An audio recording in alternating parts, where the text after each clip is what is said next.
Assalamualaikum warahmatullahi wabarakatuh. Hai. Selamat pagi teman-teman kelas 2 Cordoba dan 2 Sevilla. Bagaimana kabarnya hari ini?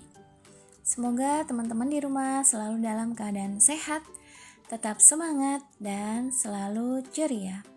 Seperti biasa kita akan belajar tematik ya teman-teman. Namun sebelumnya kita sama-sama membaca basmalah. Bismillahirrahmanirrahim. Hari ini kita akan belajar masih dengan tema yang sama, yaitu tema 4 dengan subtemanya yaitu subtema 4. Insyaallah hari ini kita akan belajar muatan bahasa Indonesia.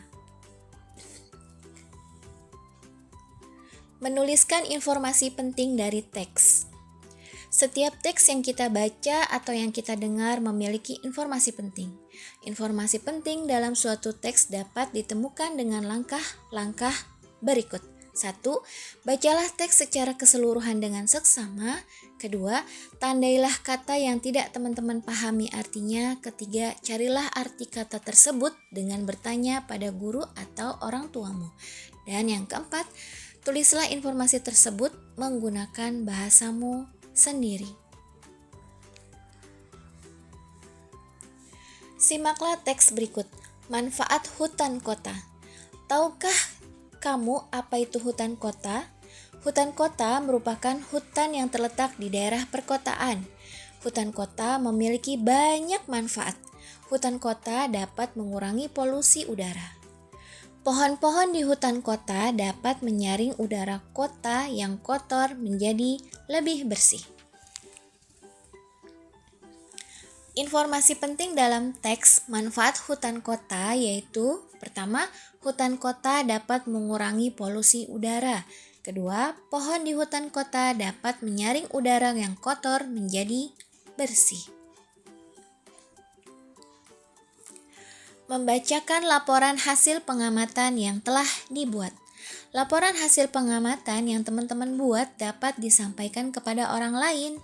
Saat membacakan laporan, pastikan suara teman-teman jelas dan lantang agar orang lain dapat memahami isinya. Membuat laporan pengamatan tentang kebersihan lingkungan pasar. Laporan hasil pengamatan dapat disusun dengan mengamati gambar teman-teman atau mengamati keadaan sekitar secara langsung. Buatlah pertanyaan tentang hal-hal yang ingin teman-teman ketahui dari pengamatan gambar atau lingkungan. Perhatikan gambar berikut. Gambar tersebut merupakan keadaan di dalam pasar. Teman-teman bisa lihat ya, sangat kotor tempatnya dan sampah banyak sekali. Kita sudah mengamati pasar yang kotor. Sekarang kita tulis hasil pengamatan kita tulis dalam bentuk laporan sederhana seperti contoh berikut ini. Pasar yang tidak bersih tidak enak dipandang. Banyak tumpukan sampah di sekitar pasar. Sampah tersebut membuat pasar tampak kumuh. Lantai di pasar yang kotor terlihat becek, air dari kantong sampah tampak mengalir di lantai. Menyebutkan informasi dari suatu teks. Saat menulis, biasanya kita menemukan kosakata yang belum kita ketahui artinya. Arti kosakata dapat diketahui melalui Kamus Besar Bahasa Indonesia. Teman-teman dapat belajar mencari arti kata dengan bantuan guru atau orang tua. Setelah teman-teman mengetahui maknanya, tentu kita dapat menuliskan laporan tersebut. Simaklah teks berikut. WC umum yang kotor harus dibersihkan. Banyak penyebab WC umum menjadi kotor. Pengunjung WC umum tidak menjaga kebersihan, pengunjung tidak membuang sampah pada tempatnya, sampah yang dibuang ke WC bisa menyumbat saluran air. Air yang tersumbat membuat WC menjadi tergenang. Saluran air yang tersumbat harus segera dibersihkan. Sampah yang menyumbat harus dibuang ke tempat sampah. Lantai WC juga harus dibersihkan dengan pembersih lantai. WC yang telah dibersihkan membuat pengunjung merasa nyaman. Kita telah membaca teks WC umum yang kotor harus dibersihkan. Teks tersebut berisi tentang cara menjaga kebersihan WC umum.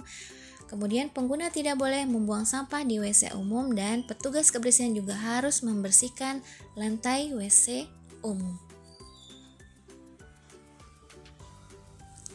Berikutnya adalah Menuliskan informasi penting dalam teks percakapan.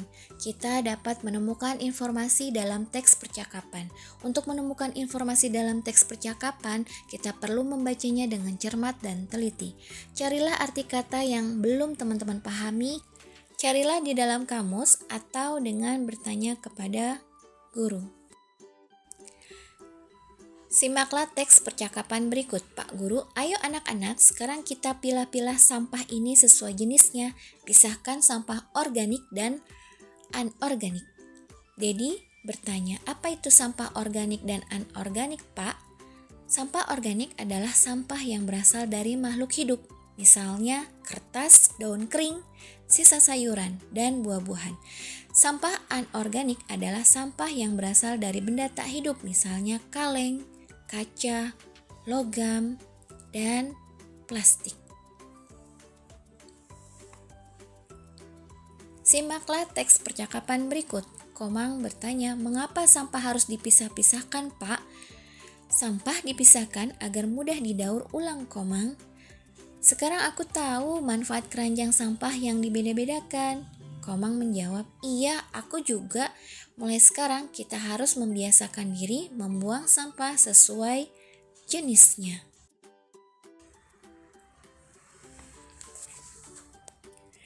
Kita telah menyimak percakapan Pak Guru, Dedi, dan Komang. Sekarang kita akan menuliskan informasi penting pada teks percakapan tersebut. Pertama, sampah ada dua jenis, yaitu sampah organik dan anorganik. Sampah organik adalah sampah yang berasal dari makhluk hidup. Sampah anorganik adalah sampah yang berasal dari benda tak hidup. Contoh sampah anorganik adalah kaleng, kaca, logam, dan plastik. Manfaat pengelompokan sampah agar sampah bisa didaur ulang. Membuat laporan sederhana tentang cara merawat hewan dan tumbuhan di lingkungan sekitar. Gambar apa yang teman-teman lihat?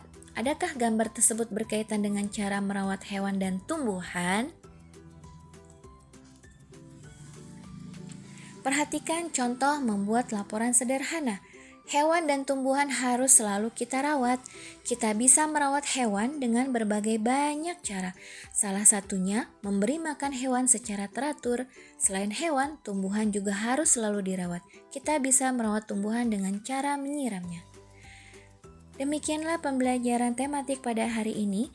Terima kasih banyak buat teman-teman yang sudah menyaksikan video ini hingga akhir.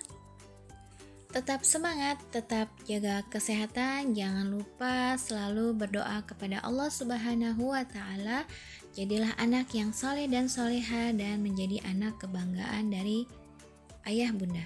Sekian dari Miss Indah. Wassalamualaikum warahmatullahi wabarakatuh.